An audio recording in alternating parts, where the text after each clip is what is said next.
নমস্কার বন্ধুরা, আশা করি সবাই ভালো আছেন। আমিও খুব ভালো আছি। চাঁদ ক্রিয়েশনে আবার সবাইকে স্বাগত। আজকে আমি একটু চানাচুর ভাজা করে দেখাবো। দেখুন কি করে করছি রান্নাটা। চানাচুর বানানোর জন্য আমি এখানে 100 গ্রাম মতন চিড়ে নিয়েছি। এখানে নিয়েছি 100 গ্রাম মতন বাদাম, যেটা আমি তেলে ভেজে নিয়েছি। আর নিয়েছি এখানে সব রকম ডাল, যেরকম ছোলা, মটর, তারপরে বরবটি, ছোলার ডাল, মটর ডাল, মুসুর ডাল, এই যে খোসা সমেত মুসুর ডাল, এই সবই কিন্তু 10 মিনিট মতন ভিজিয়ে রেখেছি নুন দিয়ে।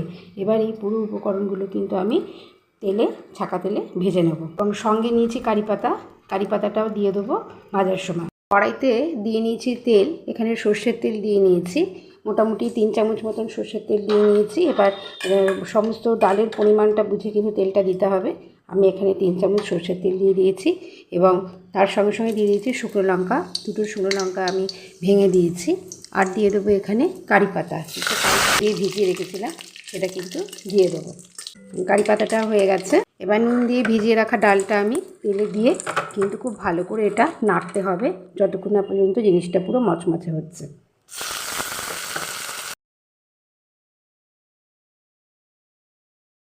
বাদামটা তো আমার আগে ভাজা হয়ে গেছে। চিড়েটা, ডালগুলো ভাজার সাথে সাথে আমি এর মধ্যে হলুদ একটু আর নুন একটু দেবো। নুন দিয়ে যদিও ভিজিয়ে রেখেছিলাম, তারপরেও একটু নুন দেবো অল্প করে। একটু দিয়ে দিলাম হলুদ, মোটামুটি হাফ চামচেরও কম দিলাম হলুদ, আর হাফ চামচেরও কম দেবো নুন। এই সমস্ত হলুদ আর নুন দিয়ে কিন্তু খুব ভালো করে জিনিসটা নাড়তে হবে। এটা যতক্ষণ না পর্যন্ত পুরো মচমচে ভাজা হবে ততক্ষণ কিন্তু পুরো উপকরণটাই ভালো করে নাড়তে হবে। ডালগুলো ভাজার পর আমি কিন্তু একটা আলাদা বাটিতে তুলে নিয়েছি। এবার আমি কিছু জিনিসগুলো যেগুলো মেশাবো সেগুলো হলো, প্রথমে চিড়ে সবটাই মেশাতে হবে। যেমন চিড়ে এখানে যেটা ভেজে নিয়েছিলাম 100 গ্রাম, বাদাম ভাজা করে নিয়েছিলাম, আর নিয়েছি কিছু মশলা, যেমন এটা গোলমরিচের গুঁড়ো, একটু ভাজা মশলার গুঁড়ো, আর এদিকে আছে বিট লবণ। এই পুরো উপকরণটা দিয়ে সঙ্গে চাট মশলা এটাও দেবো, দিয়ে কিন্তু খুব ভালো করে জিনিসটাকে নাড়তে হবে। এবং পুরো উপকরণটা কিন্তু আমি খুব ভালো করে আগে নাড়িয়ে নেব,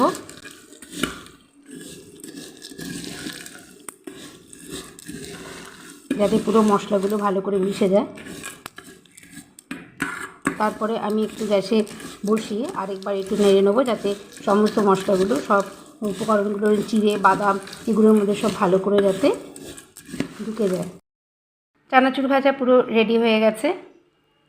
যা যা উপকরণ ছিল বাড়িতে, যেগুলো ছিল, আপনারাও বাড়িতে যা যা থাকবে মোটামুটি সব রকমের ডাল এবং চিড়ে, বাদাম, সঙ্গে আপনারা মুড়িও দিতে পারেন, এই সব দিয়ে কিন্তু চানাচুরটা ভাজা হয়েছে।